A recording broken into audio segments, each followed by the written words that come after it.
Hello and welcome to the ChooseFI radio podcast. Today on the show, Jeff shares his loan payoff victory. Ryan calls in to get our input on roboadviors. Who do we use and why? Anthony has a question about capital gains harvesting, and Bonnie shares what she considers to be a great side hustle for stay-at-home moms. Welcome to the ultimate crowdsourced personal finance show. This is your Friday Roundup. You're listening to ChooseFI Radio. The blueprint for financial independence lives here.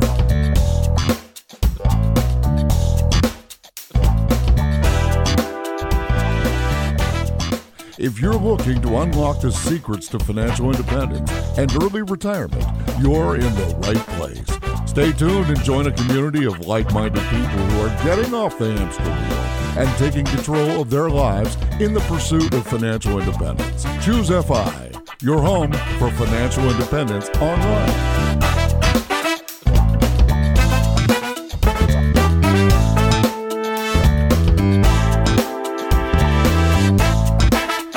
Well, we have a lot of topics to dive into, and obviously we're going to talk about this past week's episode with our wives, Danny and Laura. And it came together very nicely. It was one that was requested by our community, and it was one that we kind of did stall on actually doing for a significant period of time. But I'm really excited with how it came out, and I'm excited to talk about it now on the Friday Roundup. And to help me with this, I have my co-host Brad here with me today. How you doing, buddy? Yeah, Jonathan, I'm doing well. It was a really fun episode having Danny and Laura on the podcast, and I know they had a fun time. We had an interesting time recording it for sure, and it'll be neat to kind of dive into it. And I love that outtake that you had at the end there, man, because it was, it came off as funny and nice, but like recording that episode was borderline dangerous for the health of my marriage. Yeah, hopefully everybody heard the outtake there at the end. We don't usually do things like that, but yeah, I had to literally hip check Laura out of the way at one point to get to the microphone. It was, I think, a little dangerous for both of our marriages, honestly. It's funny how you and I just have our recording process, and when we're in the same room and we're recording, we're typing notes to each other and pointing and making sure we cover things, et cetera, kind of while we're talking. And we're pretty good at that. And I actually wound up typing a note to Laura in the middle of our recording session, and she just like freaked out on me.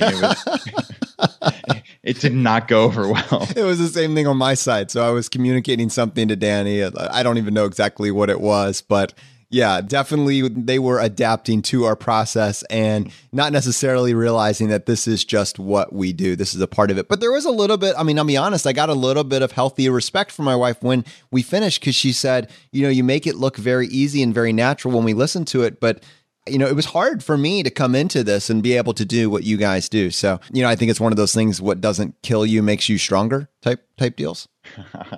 Yeah, agreed. And I know Laura really enjoyed it. She was very nervous going into the recording, but she had a blast, and it really wound up being a fun time. So I'm sure we'll talk about that more later in the podcast. But yeah, what's been going on by you? Well, the biggest thing is that I used my Southwest Companion Pass for the first time to go visit my relatives in Chattanooga, Tennessee. We took my infant son to go visit his great-grandmother for the first time. She was thrilled, and from a travel rewards perspective and an optimization perspective, I felt pretty good about it because we were actually able to get 3 for the price of 1, right? A child under the age of 2 flies for free. I traveled using my Southwest Companion Pass and was able to bring my wife along as well. So all 3 of us. And then even cooler, so how with Southwest, the way it's set up is that you can check in 24 hours before. And if you're gaming it out, you want to check in as soon as it opens, right at 24 hours before, because that gives you your boarding position. Well, I did that, and I missed it by a couple minutes, but we were checked in. But I got there and I found out that when you're bringing a child, I think under the age of 6, we were actually able to be included in family boarding. So it didn't matter when we checked in. We just basically boarded at the time for family boarding, which was just incredible. And I got to say, I have flown Southwest, I think 2 other times now, not with a companion pass, but I just love their service. They are the friendliest airline I have ever encountered. From beginning to end, the experience is just incredible. So it was a lot of fun. I have one extra win to tie to this in that we got a rental car when we get to Chattanooga, and I was able to use my Capital One Venture card with that $500 travel credit to wipe off all of the cost for my rental car. So we had this thing gamed out from beginning to end at the airport. Wow, that is really cool. So I love the 3-for-1 flight using the companion pass. That's fantastic. Was it pretty easy? I think a lot of people have questions on how easy it is to actually book a flight using the companion pass. Could you just quickly talk through like how that worked? It would have been very easy. Because it was a lap carry, so I had a 14-month-old. That always complicates everything. So I just called Southwest, and again, even on that end, they had a booking agent or they had someone there that could help me book it, and it was super, super simple. So I will probably not be doing the lap carry, so I'll have to report back on what the process would have been if I did it online. But you can certainly call them if you're doing it for your first time, and they will walk you through it or do it for you. They were extraordinarily helpful. Nice. That's very cool. And yeah, just talking about the Capital One Venture quickly, that is a really convenient card for a lot of people because it allows you to wipe out any quote unquote travel expense. So anything that codes as travel on the credit card is an expense that you can use your miles to redeem, as they call it, like the purchase eraser, I think is their term. But yeah, it allows for a lot of flexibility in instances where you otherwise couldn't use traditional miles. So a rental car is a perfect example. A cruise is another example. I know I've talked about getting Walt Disney World tickets through the website undercovertours.com because that codes as travel, whereas buying them through Disney World does not count as travel. So it's a very wide variety of travel expenses, anything you'd book at an airline or hotel's website. So that's the reason why we definitely recommend the Capital One Venture card in the top 2 or 3 of all the cards in the travel rewards universe. Yeah, and I have one additional tip. I mean, if there's families that are planning on doing some traveling with the companion pass, or frankly, at this point, just traveling in general with an infant, I have become increasingly aware that you need to bring a copy of that child's birth certificate. A photocopy is fine, but you need to bring it with you, even if it's domestic travel. I had encountered that when we went international, but the last thing you want is to get to your airport, your quote unquote hour early, whatever that looks like for you, and then find out that you're not going to be able to book your child in without that copy of the birth certificate. So just a public service announcement from your friendly podcasters at ChooseFI. If you have a small child, make sure you bring that copy of that birth certificate with you. So Brad, going back to this episode that we did with Danny and Laura, obviously this is our story, right? So it's something that we've been talking about, but I'm curious, as you heard Danny and Laura express their idea and their perspectives, was there anything that really stood out to you? Absolutely. I loved the moment towards the end where Danny was talking about how this just lit you up. And, she kept describing you as her husband. And it was just like so indescribably cute, where she just was so thrilled that you found something that you were passionate about. And that was a special moment for me. I could talk endlessly about the things that Laura mentioned, but the things that jumped out to me were from you guys. And it's how you benefited from that 72-hour rule that Liz mentioned. I think that was something tiny, obviously, but Danny described you as, quote, Jonathan is an all-in type of guy, right? And I think you guys are growing as a couple, as she said, and you have these little ways, and it's that couch time where you have no tech, no conversations about money or ChooseFI, and you realize, again, with this 72-hour rule that making impulse buys, that's not what benefits you in the long term. So like just taking a little piece of information like that you've gotten from the FI community and actually implementing it into your lives. Like I thought that was really, really cool. And obviously I could talk endlessly about this and I'm sure we will more, but I want to hear like your big takeaways as well.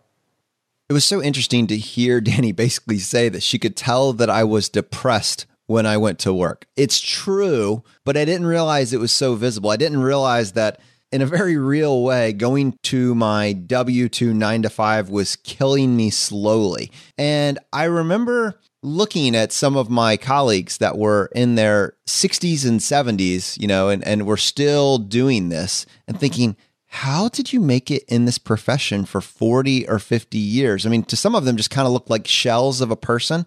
And I remember even when I was just going to keep my head down and just follow the plan, I was thinking to myself, how am I going to do this for 40 years? Like if that was the only option, I just couldn't imagine a world in which I was going to have a 40-year career in this profession. Now, I could imagine doing ChooseFI for 40 years. It's not that I am against work, generally speaking, but I was being drained slowly, and all my energy was getting drawn into something that did not light me up.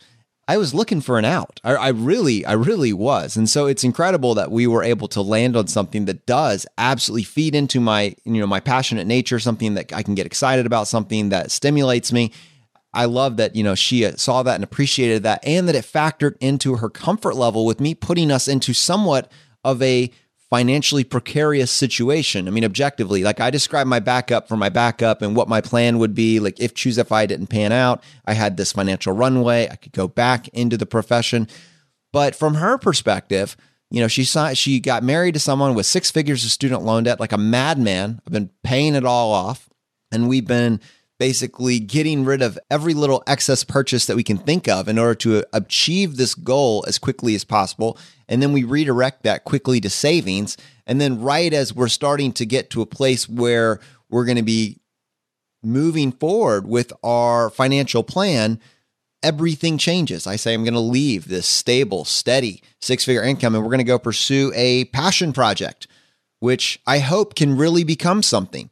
But there was a lot of faith on her part that, we could actually pull this off. So it was interesting to hear her kind of live that out on the podcast and kind of get her take on it. And it was kind of cathartic for both of us, I'm sure. And the part of the episode that really stood out to me was kind of hearing you and Laura talk a little bit about child raising, and what that meant in terms of purchasing items for them as they need it, because that's something that we'll be dealing with in the near future. And one thing that really stood out to me is that your children don't have significant say in what it is that's being purchased for them. And what I mean by that specifically is that they don't get exposed to massive amounts of marketing, as in running free in Target and picking out whatever they want and bringing it back to you to make a judgment on that. You go to the store and you make this purchase for them, and they love it. They're very content with it. And that's interesting because it, to me, signifies the full impact of what marketing does to us. When you have unlimited options,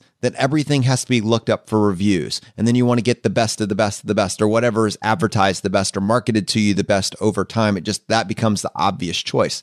It isn't always the best choice. And you've been able to shelter your children from that for at least this period of time. And in this period of time that you've bought for them, you've been able to instill this financial priorities, this financial ground game. And you can see that in Anna and Molly as they're pursuing a 50 to 85% savings rate. Now that they have this, they will then be able to branch out of this lane. And when they're making purchases for themselves, hopefully they're making it based on value as opposed to just rampant marketing. Yeah, no, I hear you, Jonathan. And yeah, I think this is one of the most important things that we have going in our lives just generally. And it's this kind of, like I'd mentioned, simplicity parenting, but it's really more simplicity living. That's kind of how we pursue our lives. And we try to cut down on choices. We are like the prototypical satisficers. If you've ever read the book, The Paradox of Choice, like we are not the maximizers. What that means is we are very content with things that check all the boxes for us, but it doesn't have to be the perfect cell phone. Like I actually just bought a new cell phone because my old one broke, and I didn't spend 20 hours researching to find the best of the best and what would be the absolute way to maximize this. I looked around at Republic Wireless. I found the 2 things that mattered to me, and I found really the only one thing that mattered to me was battery life. And I found one that had a 2-day battery life. It was a great phone, checked all the bare bones requirements that I needed, and it had this one thing, and that was a buy. I did that in under 20 minutes. So like to me, that is the way that I like to approach life. And we've tried to pass this on to our children and just not saddle them with all these choices and really making them consumers. Like they don't ever go shopping and ask, oh, buy. Like, I want that. We hear, and this is not to put down other families by any means, but you always hear kids asking for things. And I know families who have these laundry lists for Christmas or holiday time where they want these 50 things. My kids have never outwardly expressed a want for anything, to my recollection. And that doesn't make them superhuman by any means. I'm not like extolling the virtues of my kids. It's just like we have not set that up as part of our lives. Them wanting something is just simply not normal in our household. It's just not how it works. Mom goes out and buys things for them and buys them what they need. And then obviously there are some wants. They love reading, clearly. Like we've talked about that a lot, but we don't go to Barnes and Noble and buy 10 books. We go to the library and take out 10 books. That is a very positive aspect that we've really built into our lives, just money-wise, and just obviously reading is fundamental, right? Like it is the most important thing we have going. So we love for them to go to the library. And that's a great thing. But again, it's like you said, kind of shelter. I think that's the word you use. They don't need to be involved in this. They just live these wonderful, happy, simple lives. And I think the four of us really do. And it's why we don't purchase all these gadgets. It's why we don't purchase random things to make the house look nicer. So like when our friends come over, they can ooh and ah. We don't care about decorative throw pillows or things like that. We will probably have the items that we have in our house will be substantially similar 10 years from now. We would never think to buy new things because we have the fundamentals. And I think that's really, really the important part that I want to get across here. Yeah, I'm so glad you mentioned the name of that book. I haven't read it before, The Paradox of Choice, and I'm definitely going to check it out. But I think that is actually something that we should dive into a little bit more because I think that is a blind spot. So I actually am that individual that is constantly looking at reviews, constantly looking at features. Features is something that is, I think this is a weak spot for many people. And I'm going to go ahead and take a few minutes and go on a soapbox rant on one feature in particular that is used nonstop, and that is Bluetooth. Bluetooth is this random arbitrary feature that seems to be slapped onto any device that has been made over the last 5 years to have you consider upgrading. When I was looking at Instapots to purchase over Christmas, because I'm a huge fan of the Instapot, I was looking at the different models, and the highest end model had Bluetooth. Why do you need Bluetooth on an Instapot? And this goes back to that paradox of choice, in that I love what you did with your phone. You're like, what do I actually need? What phone will do this? Don't go and find out every feature on every single phone ever, which then constantly will push you up to the higher end as you pick up something that you had never even considered before. What do I actually need? And it's hilarious. When I look at my phone now, I need a battery that lasts. That is a huge criteria for me. And that is basically it. Battery and Wi-Fi. I had a buddy who told me recently, I think we want to go ahead and purchase a new truck for our family. And somewhere along the lines of this conversation, I said to him, well, had you considered maybe purchasing a 5-year-old truck where it's already taken that depreciation hit, but it still basically gives you everything that you would want? And he's like, yeah, but I really want Bluetooth. Are you serious, man? You're going to spend $50,000 on a brand new truck because you want Bluetooth? I mean, I have a 1998 Ford Expedition. You could buy a $30 adapter and have Bluetooth in that if you really, really wanted it. That to me is not a unique selling proposition. I could see if the Bitcoin fever had continued into this year, that blockchain would have been the newest feature that would have been offered. You could have had blockchain encryption from your Instapot to your phone via Bluetooth. I mean, the features just abound, but at some point it just becomes the paradox of choice and you get sucked up into the mixed messaging world of marketing. Yeah, I totally hear you, man. That's crazy that this friend of yours probably spent legitimately $30,000 to $40,000 extra just because he wanted that one little feature that if he had opened his mind, he could have gotten for, like you said, $30 and just dumped it into one of a used car, right? So it's amazing that, yeah, people, unfortunately, they just get taken in by the bells and whistles and they really can't see the options that are there. And that's pretty frustrating. I'm just kind of going through my notes here, and just a couple other items I wanted to talk about is how Laura mentioned that we are not ruled by FI. And I think this is a really important one because I think a lot of people in our community are those ultra maximizers and they are obsessive personalities. And I mean, you would count yourself in that, obviously. So this is not like talking down about a certain segment of our audience. It's just that's what people do. I think it can be slightly dangerous when you just obsess constantly about every penny or every dollar and every decision and how is that going to impact. It's going to take me 27 more hours to reach FI someday and 20 years from now. That to me is not enjoying the journey. And I think enjoying the journey is a crucial aspect of FI. To us, living this life is like a fun game. It's like winning at life, right? So we're just doing these couple little things differently and we are quote unquote winning, right? In any way that society would term it. And certainly as opposed to the normal people living the 9 to 5 life. And again, we're not doing anything crazy. It's just these couple things. But then when you start taking that to the maximum and you start being that miser that I had talked about in the episode, right? Where like, oh, I'm going to a wedding, I can't give an expensive wedding present or even an average wedding present, right? Or, oh, we can't sign our kids up for that $80 art class or soccer or whatever it may be.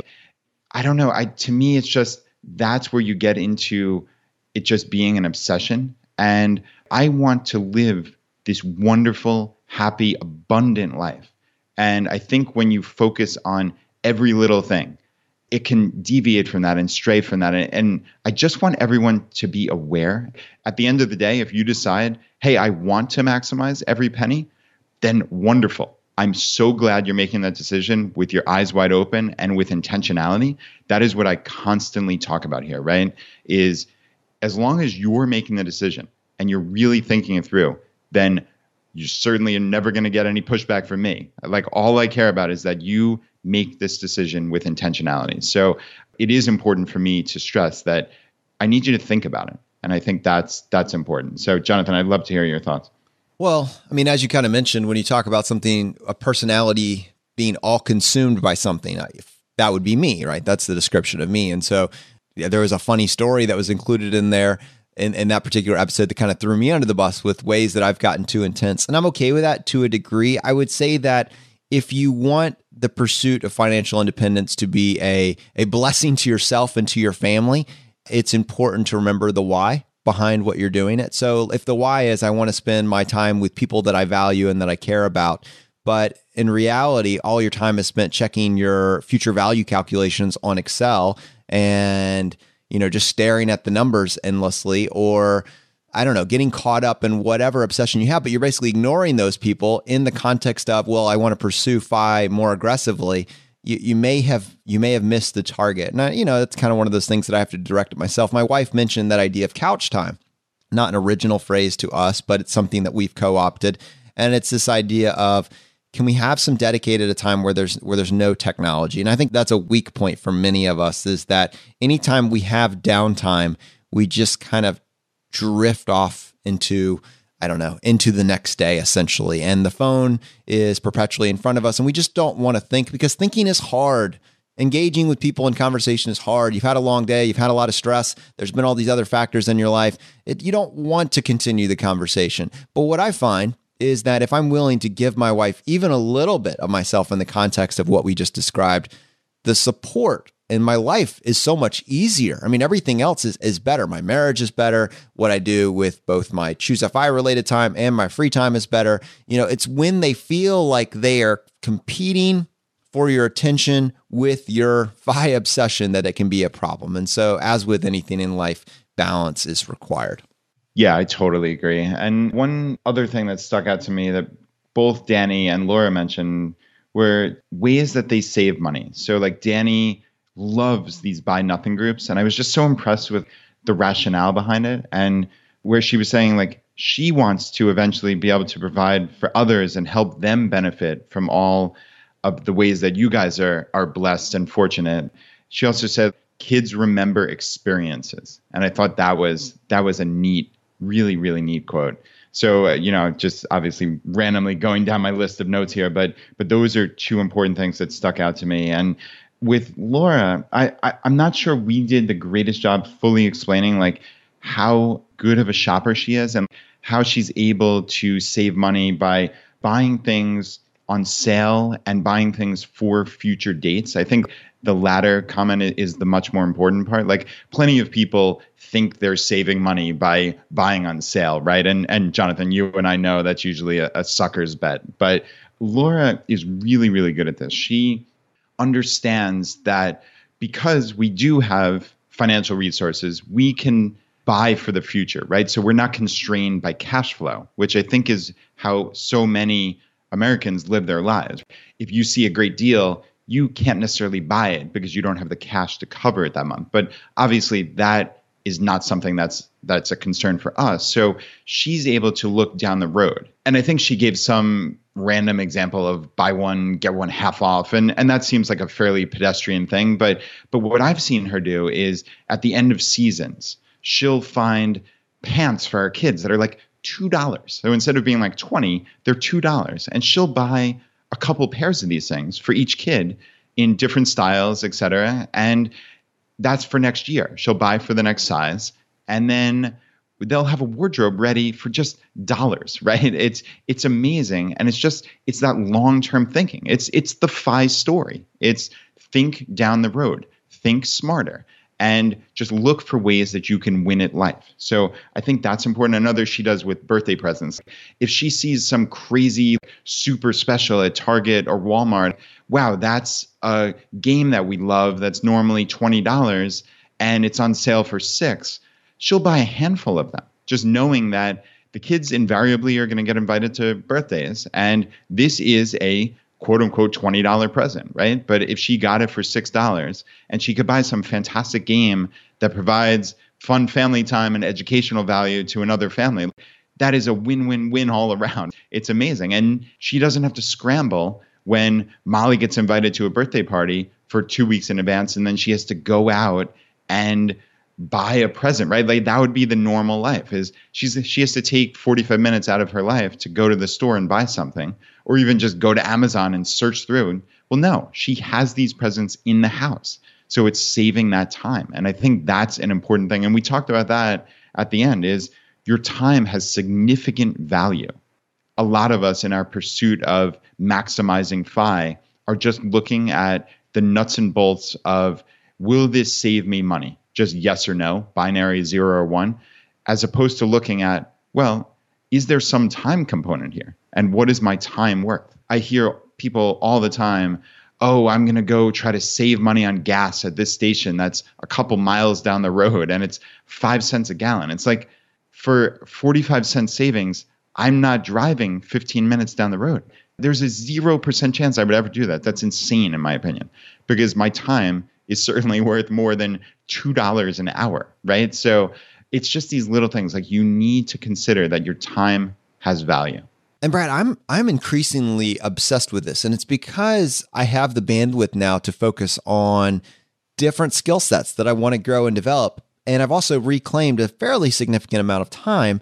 And you got to wonder, where is that going? You know, I think there's an activity that's used by a lot of incredibly highly productive people and honestly very rich people like Bill Gates and Elon Musk called time blocking. It's this idea of kind of segmenting your time out, segmenting your day out and what you want to accomplish, and then batch processing all of these tasks in these different blocks. And it's something that I'm looking at because frankly, if I don't set a plan for my day and I can't think of what the next thing I'm supposed to be working on is, I devolve to Facebook. I devolve to checking my email or something random like that. And I check my email maybe 5 to 20 times a day instead of maybe checking it once or twice a day. In two certain areas, they spill over. You've been someone that's coached me on this idea of batch processing, putting these items together. And that is something that is massively huge. It's okay to just have downtime and to be quiet with yourself, be quiet with your thoughts, use it to meditate, use it to read a book, use it to talk, have a conversation with your spouse or friends.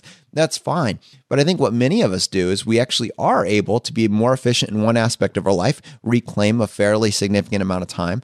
And then because we don't want to take that extra step, we just give it back to Netflix or to our cell phone.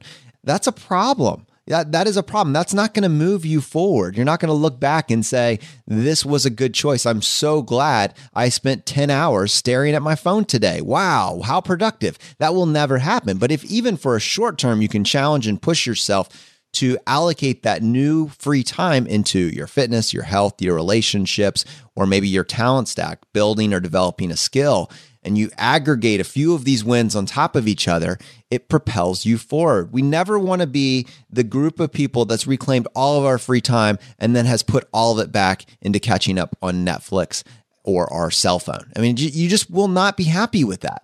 No, you won't. There's no question about it. So yeah, great advice, Jonathan. And yeah, we got some nice feedback on this episode. Ying on YouTube said, love it. Laura and Danny are so level-headed, realistic, and resourceful. And Thelma said, great episode. You guys talk about a lot of good topics. Thanks for sharing. And we got one message from Deanna, who writes over at missbiology.com. And she said, great episode. I love listening to you two power couple share your stories. I think I can best sum up the highlights by quoting you back. Brad, when referring to Laura valuing their time, you said your time has value, don't waste it, priceless, which I think is what you were just talking about there a second ago. Laura said, FI does not rule our life. We kind of buy what we need and what we value, and we buy it when we need it. Not spending money on the big stuff, which you don't really value, gives you this freedom. To me, that's what the independence and financial independence is all about. When Jonathan was talking about him being an all-in type of person, and she says, I'm right there with you. He said, it's getting more than having that dopamine hit that you get from the actual purchasing of the product. You know, it's for me, and this is what I was saying, I love pressing the checkout button on Amazon. I love that click. I get it. And then I love the unboxing, right? I love that process of having the new item and whatever, setting it up for the first time. But then a month later, am I still using it, right? Or am I just looking for the next thing? She says this should go on an anti-marketing billboard. And lastly, but certainly not least, when Danny was sharing how she came to the realization to encourage her husband to pursue his passion, she said, why were we doing this? Why were we trying to balance both when it was clear he was passionate about this one side, this podcast? And yeah, you need to make choices based on value. And sometimes those are small choices, and sometimes they have life-altering implications. And this episode kind of summed up for us the last several years. Yeah, Deanna, thank you for taking the time to leave that amazing comment on Facebook. That was really, really helpful. Yeah, we talked a couple of weeks ago about how we want to really highlight a lot more of these Facebook posts that are really up there on a daily basis in our Facebook group. People are talking about their wins and what's going well, and we really want to highlight these. And one that jumped out to me was from Jimmy, and he said, Brad and Jonathan, about a month ago, my friend and coworker called me to tell me he read this awesome book about minimalism on his flight to Vancouver for a backpacking trip and was pretty excited. After about an hour-long conversation about life and money, I told him to check out the ChooseFI podcast. He binged them and called me after almost every episode to discuss. In 1 month, he sold everything he doesn't value and got his entire monthly expenses down to under $2,000 a month. He's changed his 457 to max it out and has a plan laid out to reach FIRE in the next 5 to 7 years. He doesn't have Facebook, so I just wanted to send out a thank you for him because you guys have definitely changed his life.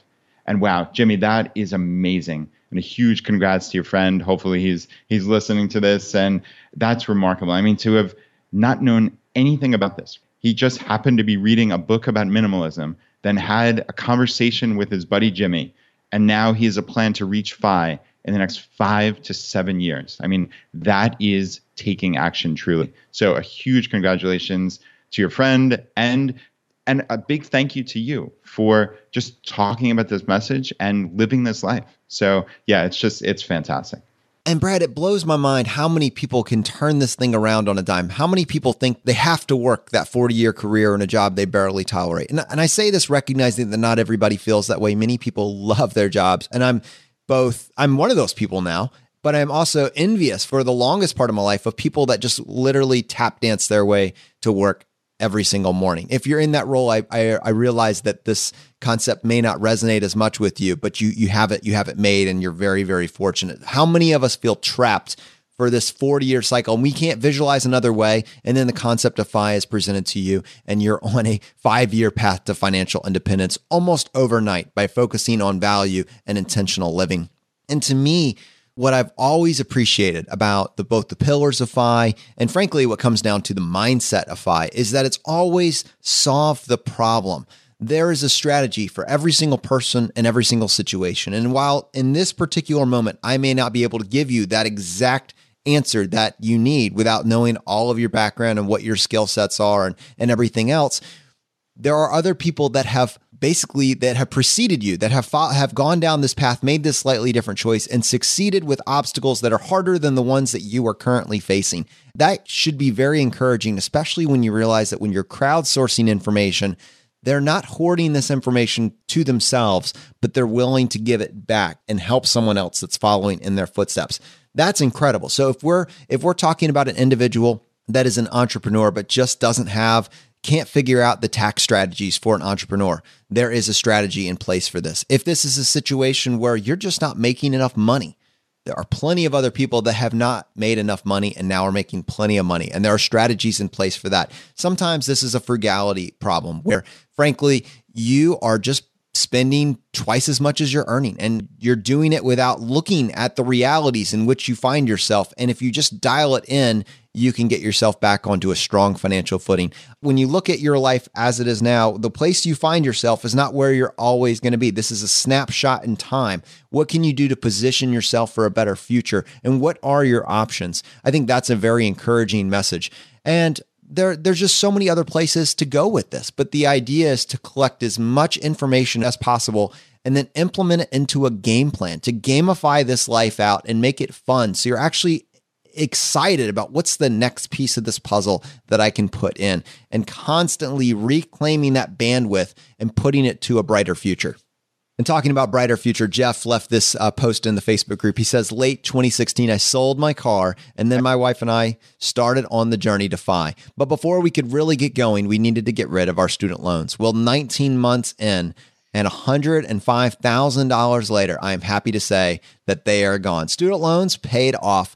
Brad, I'll be honest with you. I did a student loan burning party. I never mentioned this, but when I completely paid off my student loans, I held a small lighter wick torch. If I had had one of those butane torches, it would have been a lot cooler, but I'm afraid it was just a little lighter, and I burned my student loan paperwork. So it's a really, really good feeling. That's really, really cool. And yeah, just a huge congrats to Jeff and his wife. And yeah, if I'm looking at his picture here, which I'm assuming is real, it looks like one of them is a pharmacist, actually. So near and dear to your heart. And yeah, it's neat to see them pay off $105,000 in 19 months. It's beyond words incredible. So a big congrats. And Jonathan, we're always looking to highlight what our ChooseFI local groups are doing. I know you and I are trying to make our own local group experience better by, frankly, getting out of the way. I mean, you and I have kind of not done a great job as admins. And what we've done is bring in a team of, I think, about 5 people who are looking to just make the group better and make it just much more of a community. And one group that we look to for inspiration is the San Diego group. The ChooseFI San Diego group is just remarkable. And Jennifer posted on the Facebook page saying that ChooseFI San Diego had a real estate investment meeting in late June, and local members shared their experience, ideas, pros and cons, etc. The discussion covered hands-on investment management in San Diego, out of state, hands-off investment / management, hands-on local Airbnb and owning and running Airbnb. It was amazing. So it even led to a buy versus rent discussion, which will be covered more extensively at a future event. And yeah, it's really cool. She has a picture here. It looks like a nice group of probably about 30 people, which is remarkable. They have an amazing group out there in San Diego. And as always, if you want to join the local ChooseFI group in your area, just head to choosefi.com/local. And I want to stress that these local groups are going to be as good as you want them to be, like you personally. If we were all 100% committed to crowdsourcing information for our local geographic region, these groups would transform the landscape of your area. It would be incredible. Imagine having a pathway, having one place that you could go to for the best recommendations in terms of exploring stuff with your family, frugal activities, finding recommended service providers. And on top of that, you could form mastermind groups in your local area. And on top of that, you can get very focused meetings where you can learn about a new skill set, and you would have access to individuals that have actually gone 3 or 4 steps ahead of you. This would likely provide opportunities for mentors in your local area, people that were looking to give back to other people that they knew were very focused on this concept. And you're operating from the same worldview. These groups, when we originally had the idea to try and focus on them, we thought it was a cool idea, but it wasn't until we saw mass adoption by thousands of people that we realized that this was so much more than we ever had planned. And I promise you, if you get involved in this now, 5 years from now, you'll look back and you say, wow, being a part of that group radically transformed my experience in my own city in the best possible way. We're so excited about this, and this is still the early days. So one, if you're in a local group, then thank you for being a part of it and be engaged. And two, if you're thinking, wow, I love this idea, but I don't have one in my local area, we would love to help you set one up. And just send us an email to feedback@choosefi.com, letting us know, where you are and where you'd like to see one happen. So we can definitely help with that. All right, Brad. Well, let's take a few minutes and crowdsource the remainder of this show. I thought that we could go ahead and start by playing a voicemail that we got from Ryan, basically wanting to get our input on robo-advisors. Hey guys, my name's Ryan. I'm from Costa Mesa, California, and I wanted to first start out and say thank you so much for all you guys do. I really appreciate it, and I'm loving your podcast. A friend of mine turned me on to your podcast maybe 3 weeks ago, and since I've been just devouring content, both on the podcast, from your blog, and from those that you interview and mention. It's been awesome. So thank you for that. My question is in regards to, I'm new to the FI community, but I've always been a saver. And so I have a 401k, I have my Scottrade brokerage account, and then I have a Roth IRA. And I'm wondering, I've heard a lot of things about, in the community and otherwise, about robo-advisors. And so I wanted to ask you specifically in regards to somebody who's new kind of to this community and getting going, what are your thoughts on getting started in your taxable accounts? Would you consider either having a robo-advisor in combination with doing, like say, going directly to a Vanguard.com or a Fidelity, or would you just say go straight to Vanguard or Fidelity, or which one would you pick of those even? So folks like Mr. Money Mustache and Mad Fientist have mentioned Betterment and Wealthfront, for example, for the robo-advisors is what I'm kind of curious about. I'm kind of open to using those as well as the traditional brokerage account or one or the other. So I want to get you guys' thoughts. So thank you again and hope to hear from you soon. I actually have some significant opinions, which I will put out there for public consumption. But before I do that, Brad, what are your thoughts?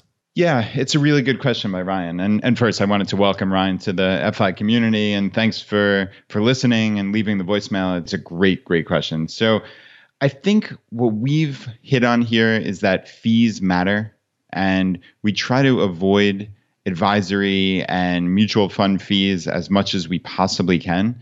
So my natural bias is to just invest with either Vanguard, Schwab, or Fidelity directly. You can find index funds and EFTs for 3 to 5 basis points, so 0.03 to 0.05% expense ratios. And that is just a minuscule amount. And I think over decades, that's going to be your best option.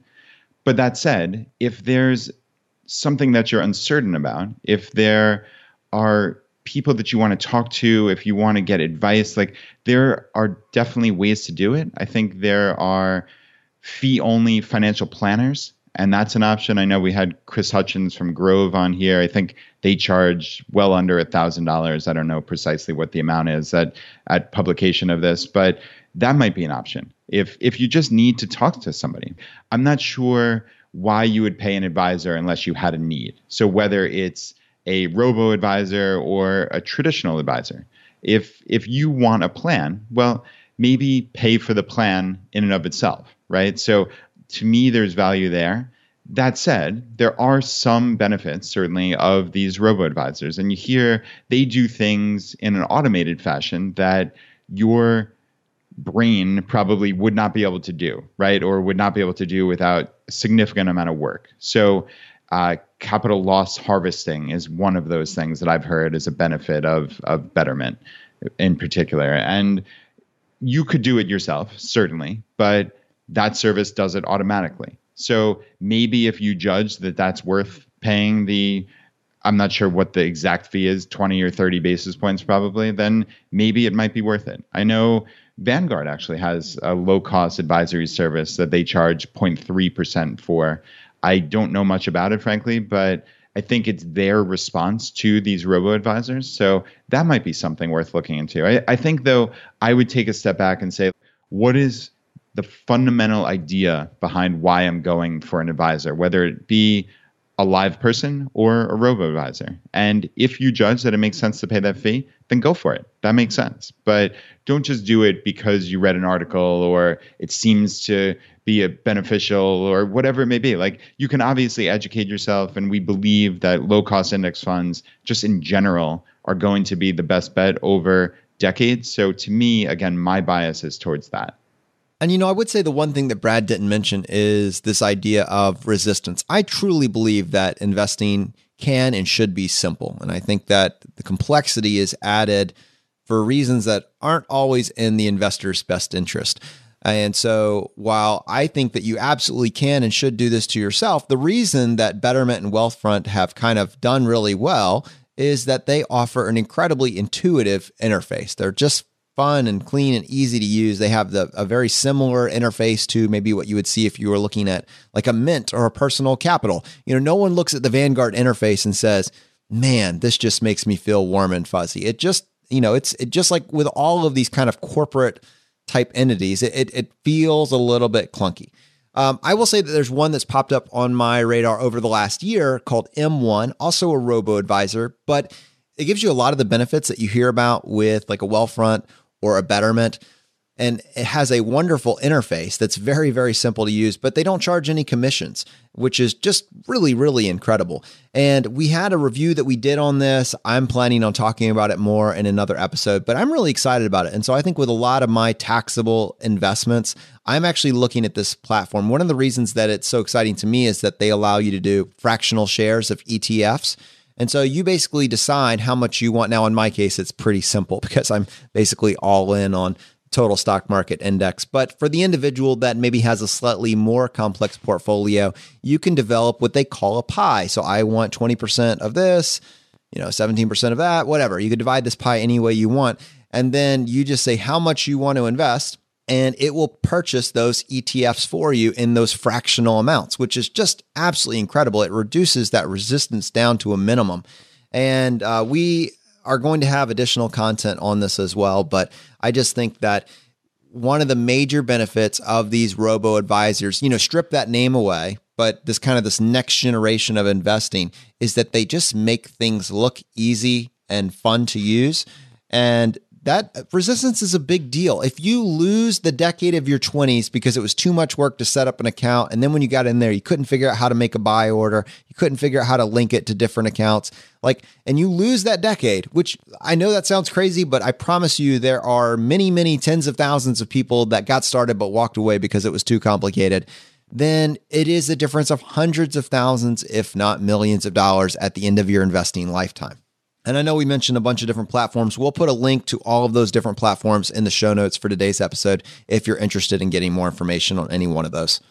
And we got another voicemail that I want to play for you. This is from Bonnie, and she just wants to share a resource that might be available in your area that you hadn't heard of. Hey guys, my name is Bonnie Redfield, and last night my husband and I listened to your episode about the side hustle, and I wanted to tell you about something I'm doing as a stay-at-home mom and wife while my husband is our sole provider. There is a website called Garage Sale with a V, like a virtual garage sale. So it's garagesale.com. And it's available all across the country. And it's only for women, which is really kind of neat. And what it is it's an online community to be able to sell and buy items. And you can literally sell anything that you want. I have gone through our closets, our attic, all kinds of places in our home and found things that we weren't using, and I have put them on there thinking nobody's going to want this, but I actually sell them. And what I've really gotten into recently is we live in a suburb of Nashville, Tennessee, and we have a lot of good Goodwills around us with lots of good items.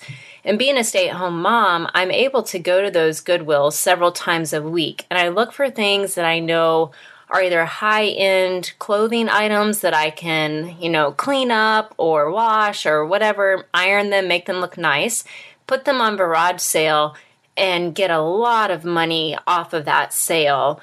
But recently, I've been getting into furniture. And so, for example, I got a dresser at Goodwill last week for $10, and I'm probably going to be able to flip it once it's all painted and cleaned up for around $250. I also go to garage sales quite a bit, and just yesterday through the garage sale website, I flipped an antique vanity that I got at a garage sale. It was the end of the day, the people were ready to get rid of their furniture, and I got an antique vanity for $20, and yesterday I sold it for cash for $200. Everything through the website has to be cash purchases. And also, you can only meet with other women. So you have to meet in a mutual place, but if it's a larger item, you can go to that person's home to pick it up. So you might meet in the Target parking lot and you tell them what you're driving and you meet up with the other person and you do the exchange, you get your cash and you go on your way. I would say since I started doing garage sale around, I guess, 2 or 3 years ago, I have easily made a profit well over $1,000 or more. It's just something I have on the sides. I may go a couple weeks without selling anything, or I may have a weekend where like this week, I'm set to bring in around $300. So I wanted to share that for women out there, especially women who are stay-at-home moms, maybe. It's a great resource to have as a side hustle. Thanks for all you guys do. Wow, that's an incredible idea. And what a great way to go ahead and bring in some extra income. Yeah, I like this by Bonnie. Thanks for leaving the voicemail. I really appreciate it. I think for people who are smart consumers and get some fun and joy out of these kind of shopping at garage sales and looking to flip these items, I think it can be a fairly lucrative business. And it actually reminds me, we had the admins of our ChooseFI Long Island group. They just came through Richmond on a big trip that they were doing. And I wound up meeting with Rich and Jill, and she was describing how she does something similar to this. And I think she makes some pretty significant income. And it's really impressive. And it just sounds like it's a lot of fun. So yeah, Bonnie, very cool. I'd never heard of garagesale.com before, but definitely will see if Laura wants to check it out. It sounds like it's for women only. So that's really neat. Well, Ruth actually left a post in our Facebook group relatively recently. She was reporting on an article that was actually in the Wall Street Journal. And in that article, they stated that Americans are spending $1.2 trillion annually on goods or services they don't actually need. And according to the Orlando Sentinel, nearly 1 out of 10 American households rents a storage facility, which costs anywhere from $125 a month to $165 a month. Of those who rent, 65% have a garage, 47% have an attic, and 33% have a basement. Clearly, we have too much stuff. And I think what you find as you're looking at this from the outside and you're looking for opportunities is that, everybody enjoys the getting more than the having. They just want to purchase stuff. They don't actually want to have it. And inevitably, that creates a massive secondhand kind of conduit. And if you're there, as a smart purchaser, you can turn that inefficiency into income. I mean, that's what Viraj is doing. All right, Brad, this next voicemail that we're going to play is actually from Anthony. He had a question about capital gains harvesting. Hi, Brad and Jonathan. I've been going over your capital gain harvesting podcast, and I think it's very interesting, but I am a bit confused about what it means to actually increase your basis. Particularly, I don't really know what a basis is. If you could go over that, that would be great.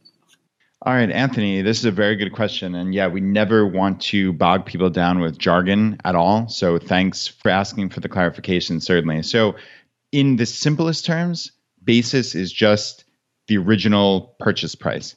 So it's what you bought that stock for. Now, just doing some quick research, it is adjusted for stock splits and dividends and return of capital distributions is what I'm reading here. But in general terms, people consider basis is what you bought it for. So in a very simple example, so let's say you bought a stock for $100 and that is your basis, and you sell it for $150. Well, the way that you calculate the capital gain on the sale of that stock is not the $150 of the selling price. You have to reduce it by your basis. So the gain is only the amount that it went up. So in this case, it's 150 minus the basis of 100, and you have a $50 capital gain that would be taxed. Now, that would either be long-term or short-term, depending on whether you held that stock for under or over a year. That's the line of delineation for long-term capital gain is over 1 year. And there are preferential tax rates for long-term cap gains. So that's something to consider if you ever are at a point where you're selling stocks. That's just kind of like a general background in basis. But I guess with capital gains harvesting, which is kind of an unusual topic, really. But what we're doing here is we're taking advantage of basically a FI hack or the FI mindset of being in a position where you're paying 0% on capital gains because you're in such a low tax bracket otherwise. And now what this does is, and why it increases your basis, is you sell those older stocks, those stocks that you've held for years, or mutual funds in this case, right? And you sell them at what in essence is a lower basis. Because let's say you bought it 10 years ago and you bought that share of the mutual fund for $80. Let's say, just for argument's sake, the total stock market index fund was $80 10 years ago, and now it's selling for $160 per share. Well, you have that built-in capital gain, long-term in this case, of $80, right? Just the difference between the two. But when you sell it, you're creating that capital gain, right? So you get the $160 in cash by selling it. And normally there would be a capital gain that's taxable of that difference, the $80 difference. But because your capital gains harvesting, again, in this kind of unusual scenario, you're paying $0 in tax. All right. So that's the beauty of this. But what you do is you would just rebuy that share of the total stock market index fund for $160. And now, voila, your tax basis is $160, right? So you've created this thing where now in the future, your capital gains are based off of $160 in basis for that fund. So it is this really, really brilliant thing. And again, you do not hear much about this in like the real world because most people don't have the ability to be in that low tax bracket to pay 0% in capital gains tax. So that's why this is a rather unique FI hack for sure. And Jonathan, did that explanation make sense? Do you have any follow-up questions or anything? Not question. Yeah, I just wanted to slow down and highlight probably kind of that end point there. So what you were saying is you sell the stock that is now valued at $160. Normally, you would be taxed on that difference between what you initially bought it at and what it's valued at now, the $80. But in your case, because you're in a lower tax bracket, the government, based on the way the rules are now inside the United States, has basically made the statement that they are not going to tax you on that amount if it's a long-term capital gain. So you're like, hey, government, you can tax me. And they're like, no, you're good. You're okay. It's totally fine. And so you say, fine. And then now you just repurchase the stock at the higher basis. That for me, that's the language I use to remember this type of stuff.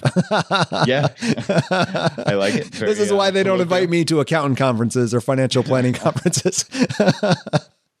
No, but that's a good explanation. And yeah, you're basically artificially creating what would normally be known as a taxable event. You're selling a mutual fund in this case and creating that $80 of capital gains, which would normally be taxed. But because, again, you're at a point where it's a 0% tax, you're laughing all the way to the bank, as it may be, right? Like you're not paying anything in tax and you're getting to rebuy it with the money that you have now sitting in your bank account, that $160. So you've just raised your basis and taken away that potential tax that you thought you'd have to pay. So it's a beautiful, beautiful thing. What's crazy about this is I feel like in the normal personal finance world, you hear a lot about tax loss harvesting. I mean, that's out there. I don't know if it's common speak and everybody's talking about it, but you certainly hear about it. I don't hear anybody talking about capital gains harvesting. I mean, you just don't hear it anywhere. And in the FI community, this is a major vehicle. And I think part of it is that you have individuals that on the spectrum, and I'm not saying this, this is probably an overgeneralization, but we are the stealth wealth community, right? We are accumulating massive amounts of wealth on somewhat modest incomes. I mean, this is the path that anybody can follow. And there's a huge spectrum there. I mean, we have people in our community that are making $12 an hour, people in the community that are making $760,000 a year. I mean, I get that there's a spectrum, but as a whole, as an overgeneralization, you have the middle class that is learning how the tax laws work and are using it for their benefit. And that is incredible. And I think that is why you hear us talking about capital gains harvesting, and you will never go to your traditional personal finance place and hear them talking about it. It's just they're oblivious to it. Yeah, and it is, like I had said, it's pretty rare. And I'm reading an article right now just to give some clarification on how this applies. And this article says how the 0% rate works. The 0% tax rate on capital gains applies to people in the 15% marginal tax rate or below. In 2018, that applies to married tax filers with taxable income up to $77,400 and single tax filers with taxable income up to $38,700.